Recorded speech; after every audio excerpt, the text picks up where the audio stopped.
हरे कृष्णा। श्रील प्रभुपाद जी का उपदेशामृत।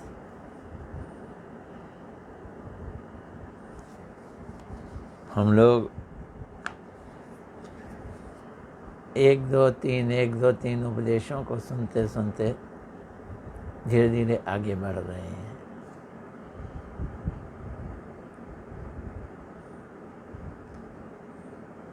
और जगन्नाथ रथ यात्रा भी पास में आ रही है। चलो शुरू करते हैं। नमो विष्णुपदाय राधिकाय प्रियात्मने श्रीमद् भक्ति वेदांत नारायण गोस्वामी इति नामने। श्री कृष्ण लीला कथने सुदक्षम औदारे माधुर्य गुणेश्च युक्तम वरम वरेण्यं पुरुषं महांतं नारायणं तमाम शिरसा नमामि।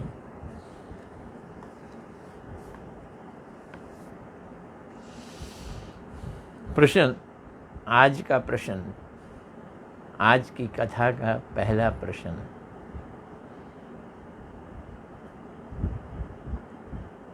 साधु संघ की क्या आवश्यकता है? या यूँ कहें, क्या साधु संघ की आवश्यकता है? किसी भी वैष्णव संप्रदाय में बात की जाए, भक्ति के मार्ग की कहीं भी चर्चा की जाए, उसका आधार ही वैष्णव संघ है। वैष्णव संघ, फिर गुरु चयन और फिर गुरु सेवा, ये सब चीज़ें आपस में बड़ी ज़बरदस्त जुड़ी हैं। मैं जो समझा हूँ,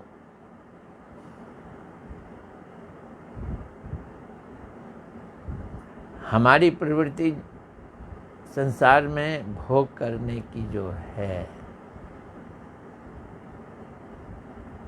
भगवान से विमुख हुई पड़ी है। प्रवृत्ति, नेचर, वो सिर्फ भगवान की भक्ति से ही बदलती है। यहाँ शब्द भगवान की भक्ति कहने की बजाय साधु संघ कहना पड़ेगा। साधु संघ हमारा डायरेक्शन ऑफ थॉट, विचार का जो हमारी दिशा है उसे बदलता है।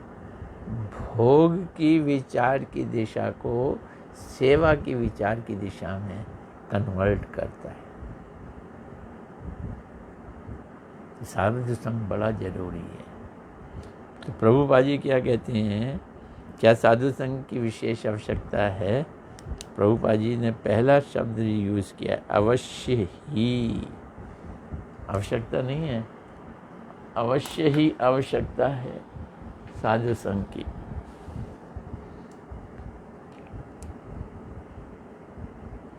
साधु संघ अवश्य ही करना चाहिए।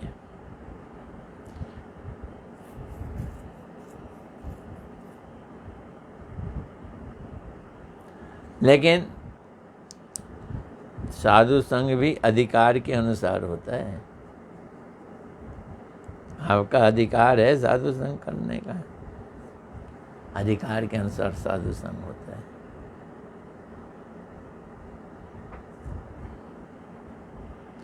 साधु के पास रहने से ही साधु संघ हो गया, ये बात नहीं है। कभी कभी हमें लगता है हम साधु के संग में हैं, साधु संग हो गया। अधिकार नहीं है, साधु के संग जाएंगे तो संग की बजाय अपराध हो जाएगा।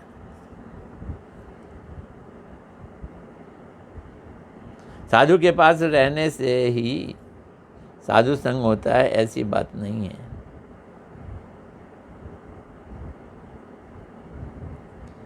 कभी कभी तो साधुओं से बहुत दूर रहने पर भी साधु संग हो जाता है।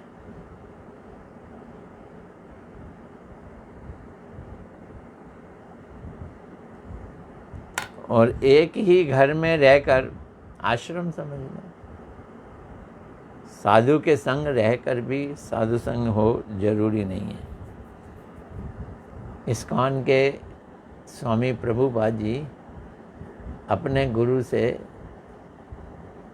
बहुत कम बार मिले थे, मुश्किल से 2-3-4 बार ही मिले थे, लेकिन उनका साधु संग था वो जबरदस्त, विश्व में फैल गए। साधु संघ का सुयोग प्रदान करने के लिए ही मठ बनाए जाते हैं। एक तो मठ बनाए जाते हैं, दूसरा मठों में उत्सव किए जाते हैं। ये दोनों ही बातें शास्त्रों में कई बार मना भी की गई हैं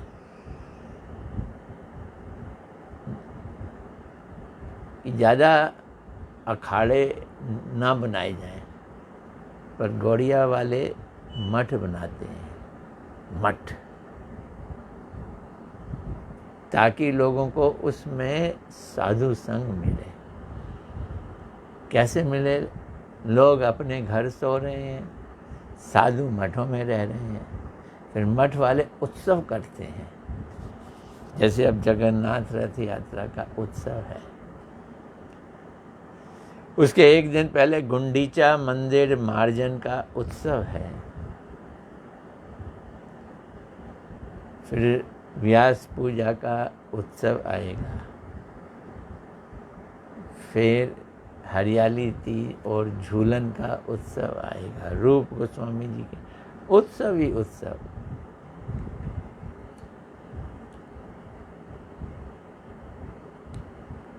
लोगों को गृह व्रत से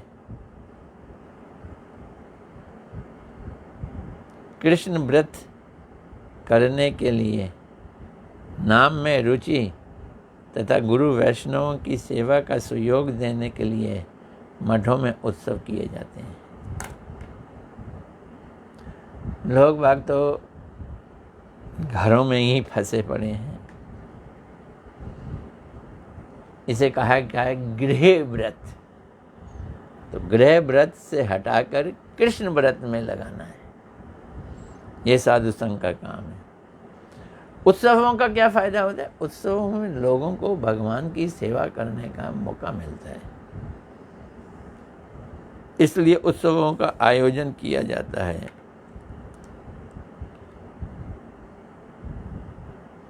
इन उत्सवों में वैष्णवों की सेवा का सुयोग मिलता है, अपॉर्चुनिटी मिलती है। जो मठ के लोग हैं, ब्रह्मचारी वगैरह हैं, उनको भी सेवा का सुयोग मिलता है, और जो बाहर से लोग आते हैं उनको भी सेवा का सुयोग मिलता है। मठों में जो उत्सव किए जाते हैं, जैसे भागवत पाठ, ये भी उत्सव है। भागवत सप्ताह भी होते हैं अब तो। भागवत पाठ होना और हरि कथाएं होती हैं, उनका मूल उद्देश्य क्या है? क्यों होती हैं? उनका मूल उद्देश्य है कि जीवों की कृष्ण सेवा की वृत्ति को जगाना। मैं कह रहा था ना शुरू में कि साधु संग वृत्ति बदलता है, थिंकिंग, वे ऑफ थिंकिंग, हमारा स्वभाव बदलता है। कृष्ण सेवा की वृत्ति जगाता है। अभी हमारी अपनी इंद्रियों की सेवा करने की वृत्ति है, भोग करने की वृत्ति है। हम जितनी भी दोस्तियाँ, रिश्तेदारियाँ निभाते हैं, उसमें इंद्रियों के सुख का भाव छिपा होता है। सत्संग में हरि कथा श्रवण करने पर भगवान की सेवा की वृत्ति जागृत होती है। ये सत्संग का फायदा है, ये सत्संग का प्रयोजन है कि सुनने वाला उसमें भगवान की सेवा की वृत्ति जागृत हो जाए और जीव का परम कल्याण होता है। केवल भक्त ही साधु हैं, भोगी या त्यागी साधु नहीं हैं। साधु कौन है? साधु संग सर्वशास्त्र का ये लव मात्र साधु संग सर्व सिद्धि है। साधु कौन है? भोगी लोग साधु नहीं है, कृष्ण से भी साधु हैं, भक्त ही साधु हैं। भक्त साधु का संग करने पर ये जाना जाता है कि भोग का पथ किस प्रकार हानिकारक है। साधु संग हमें भोग के पथ की खामियां, बुराइयां और हानि की दिखाता है। साधु संग में ये पता चलता है। तो फिर क्या करें? त्याग कर दें। त्याग का पथ और भी खराब है। त्याग का पथ भी उसी प्रकार अकल्याणकारी है। भोग का पथ भी अकल्याणकारी है, त्याग का पथ भी अकल्याणकारी है। सबको छोड़ के जंगलों में चले जाएं, ये त्याग है। दोनों अकल्याणकारी है।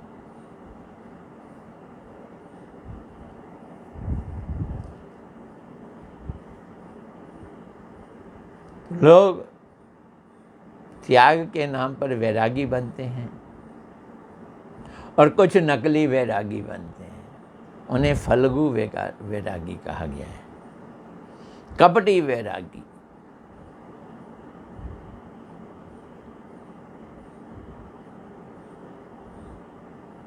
अब आप सोचो, फल्गु वैरागी, नकली वैरागी, जो इसलिए वैरागी बनते हैं कि लोग उनके पास आएं और वो उनको भोगें, उन्हें भोग के साधन मिलें। उनका कल्याण होगा? कहीं दूर दूर तक कल्याण नहीं। कल्याण ही नहीं, अकल्याण होगा। तो फल्गु वैरागी बीच में कल्याण का कोई उपाय देखकर त्याग का पथ ग्रहण कर लेता है।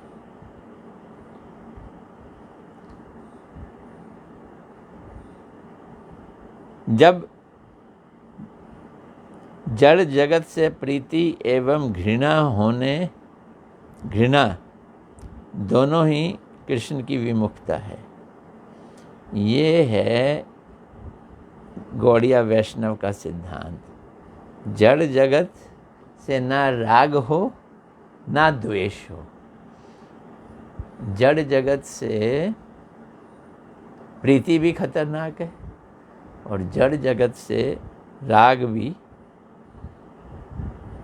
तो घृणा और प्रीति दोनों ही भगवान से विमुखता है।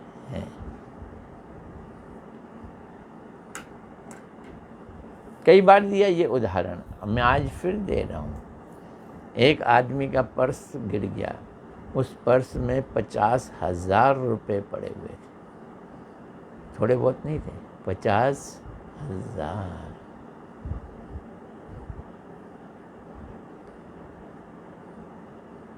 तो एक आदमी ने तो उस पर्स को उठाया और कहा कि अब तो मौजा ही मौजा, आनंद लेंगे हम। उस 50,000 को भोगेंगे, होटलों में जाएंगे।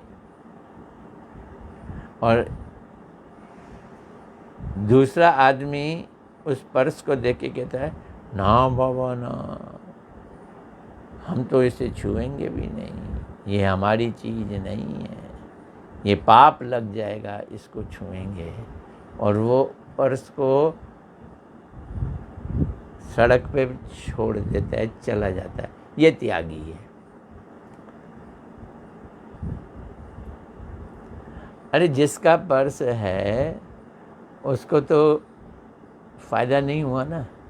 तीसरा आदमी उस पर्स को खंगालता है, पर्स वाले का एड्रेस ढूंढता है और उसको पर्स दे के आता है। ये सही रास्ता है, ये सही रास्ता है। तो ना हमें भोगी बनना है, ना त्यागी बनना है। हमें क्या बनना है? सारी संपदा, ये पर्स है, इस पर्स को भगवान की सेवा में दे देना है। ये भगवान का माल भगवान के पास। अतः भोग एवं त्याग, इन दोनों प्रकार की भगवत विमुखताओं का त्याग ना करने पर भक्ति का आश्रय पूर्ण रूप से नहीं किया जा सकता। कैसे किया जा सकता है, ये प्रभुपाद जी ये बतला के सिखाते हैं हमको कि कैसे नहीं किया जा सकता। शुद्ध भक्ति का विचार ना हो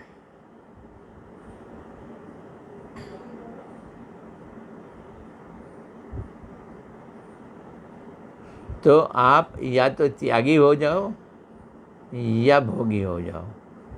यही दो रास्ते बचते हैं।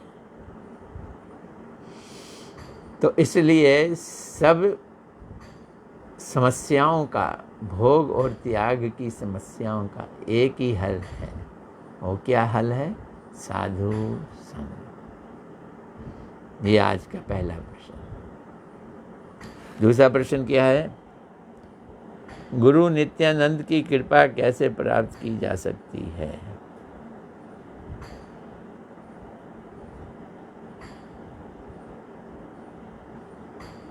नित्यानंद प्रभु की कृपा के बिना जो अखंड गुरु तत्व है, भक्ति नहीं।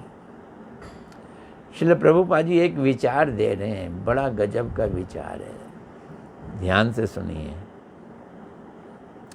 मैं बहुत योग्य हूँ।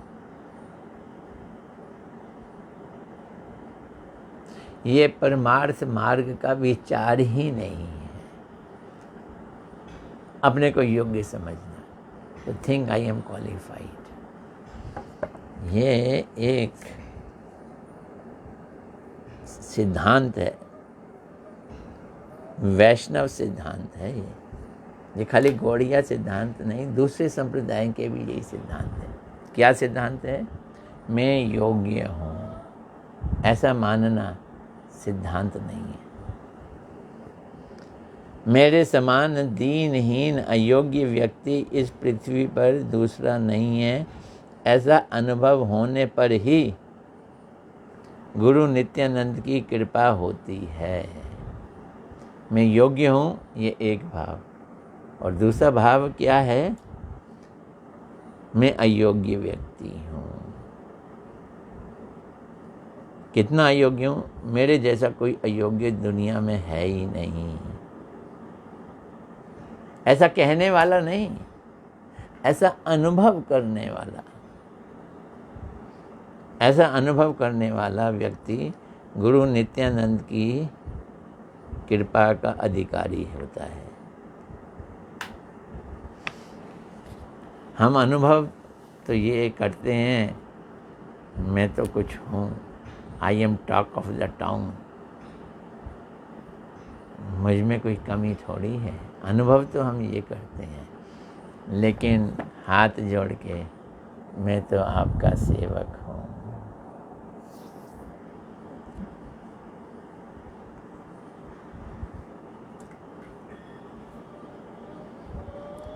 यदि हम गुरुदेव के निकट रहने का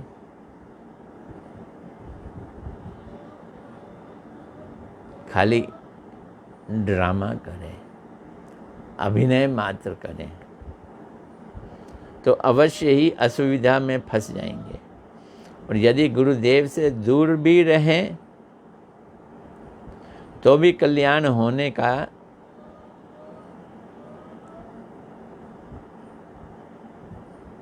उम्मीद है अगर हम गुरु के प्रति सिंसियर रहें, पर गुरु के पास जाने की इच्छा ही ना हो, इसलिए हम गुरु से दूर रहें तो कल्याण नहीं होगा।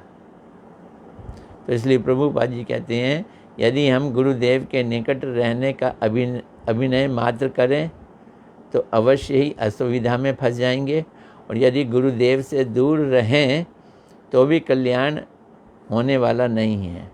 परंतु यदि गुरुदेव और वैष्णवों के प्रति अपनत्व, ये बड़ा इम्पोर्टेंट पॉइंट है, अपनत्व, श्रद्धा एवं प्रीति रहे तो दूर रहो या पास रहो कल्याण होगा। तो ये क्या शब्द यूज कर रहे हैं? गुरुदेव के प्रति, वैष्णव के प्रति अपनत्व हो, श्रद्धा हो, प्रीति हो, 3 चीज़ें यूज की। अपनत्व, ममत्व ये मेरे हैं, श्रद्धा हो और प्रीति हो, तो फिर दूर रहो या पास रहो कल्याण अवश्य ही हो जाएगा।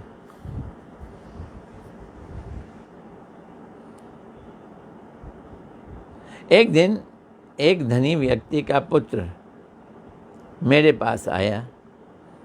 रूपा जी अपना तजुर्बा सुना रहे हैं, ऐसा कम ही होता है पर आज बता रहे हैं। वे कठोर वैराग्य धारण किए हुए था, बनिया का बेटा। धनी व्यक्ति बोला है, बनिया नहीं बोला है। घुटने के ऊपर तक उसने एक मैला सा कपड़ा पहन रखा था। उस समय मैं मायापुर में जमींदारी का कार्य देखता था। गुरुदेव मायापुर में जमींदारी का कार्य देखते थे। गुरुदेव कौन है? यहाँ प्रभुपाद जी गुरुदेव।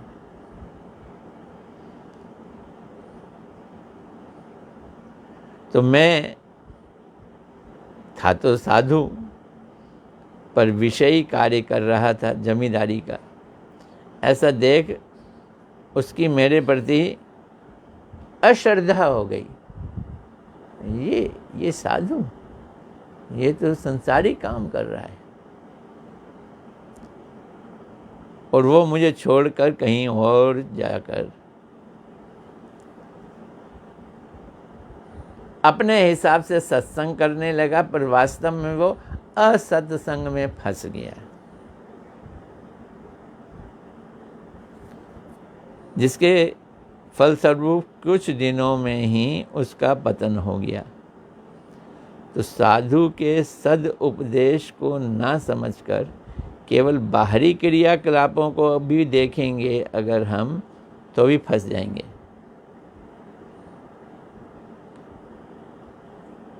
साधु को पहचानने में हम गड़बड़ कर देंगे, हमारा सर्वनाश हो जाएगा। ये बात समझनी पड़ेगी। क्या हम बाहरी क्रियाओं को नहीं देखें, उसके अंदर का क्या भाव है, इस चीज को देखना बड़ा जरूरी है।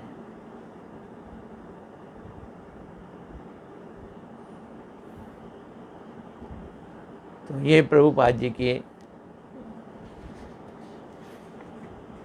शिक्षाएं हैं। अब अगला प्रश्न है जो मैं आज नहीं लेना चाहता, इसका उत्तर लंबा है और बड़ा अच्छा है, और वो है वास्तविक रूप से कृष्ण की सेवा कैसे होती है। वास्तविक रूप से कृष्ण की सेवा कैसी होती है, इसको हम कल के अपने कार्य में लेंगे। मुझे आज की एक बात बड़ी अच्छी लगी, वैष्णव के प्रति अपनत्व होना चाहिए, वैष्णव के प्रति श्रद्धा होनी चाहिए, वैष्णव के प्रति प्रीति होनी चाहिए। क्या क्या होना चाहिए? श्रद्धा, अपनत्व और प्रीति, तो फिर हम वैष्णवों के पास रहें या दूर रहें उससे कोई फर्क नहीं पड़ता। और अगर श्रद्धा नहीं है, प्रीति नहीं है और रहते उनके साथ हैं तो अपराध करेंगे हम, तो हम अपराध करेंगे। और अगर श्रद्धा है, प्रीति है, अपनत्व है, ये मेरे हैं, तो फिर अगर हम दूर भी रहें तो कोई दिक्कत नहीं है। तो मैं इसमें श्री स्वामी महाराज इस्कॉन के प्रभुपाद जी, उनका हवाला देता हूँ। वो अपने गुरु के पास ज़्यादा देर नहीं रहे, 1 या 2-3 बार मिले हैं बस, 2 या 3 बार, लेकिन कितना उन्होंने गुरु सेवा की। विश्व में ये हरे कृष्ण की प्रचार कर डाला। तो ये चीज़ बड़ी इम्पोर्टेंट है। और दूसरी चीज़ आज जो हमने सीखी वो ये सीखी कि वैष्णवों की, साधु की बाहरी क्रिया ना देखें। प्रभुपाद जी कहते हैं, मेरे पास एक बड़ा अमीर आदमी का वैरागी बेटा आया और मुझको जमींदारी का कार्य करता देख वो मेरे को छोड़ के चला गया। ये कोई साधु है? संसारिक कार्य कर रहे हैं।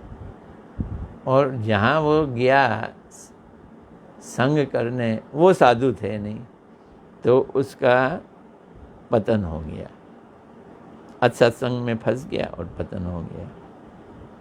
तो बाहरी क्रियाकलापों के द्वारा साधु को पहचानने की चेष्टा करने से सर्वनाश हो। राधे राधे।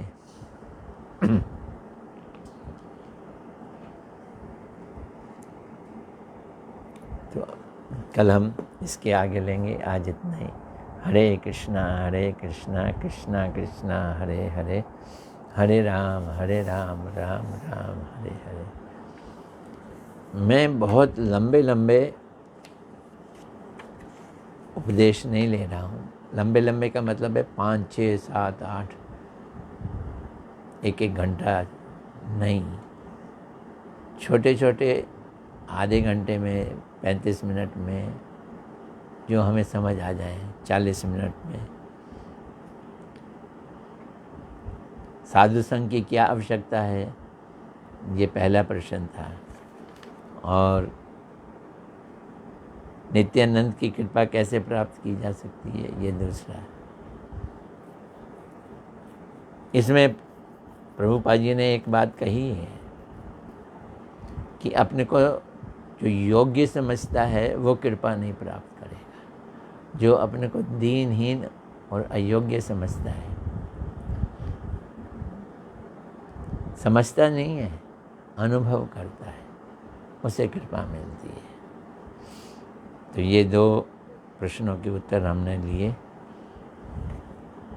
आज नीचे से ऊपर करता हूँ मैं।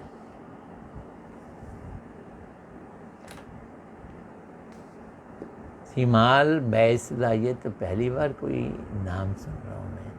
हरे कृष्णा जी, धन्यवाद जी। दीपा विष्ट, हरे कृष्णा, वैष्णव, धन्यवाद, प्रणाम।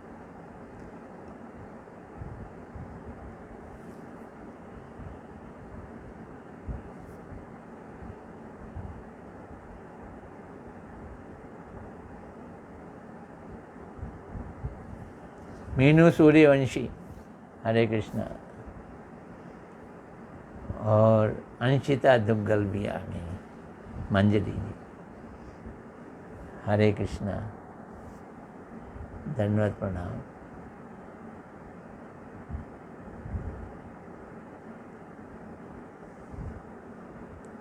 शैलेंद्र आहूजा, हरे कृष्णा, धन्यवाद, प्रणाम। मीना शर्मा, हरे कृष्णा, धन्यवाद, प्रणाम। नो, भाटिया जी भी, नीलू भाटिया जी भी आ गई, हरे कृष्णा, धन्यवाद। मनीष मानव जी हैं, हरे कृष्णा, धन्यवाद। कल मिलते हैं, हरे कृष्णा, धन्यवाद।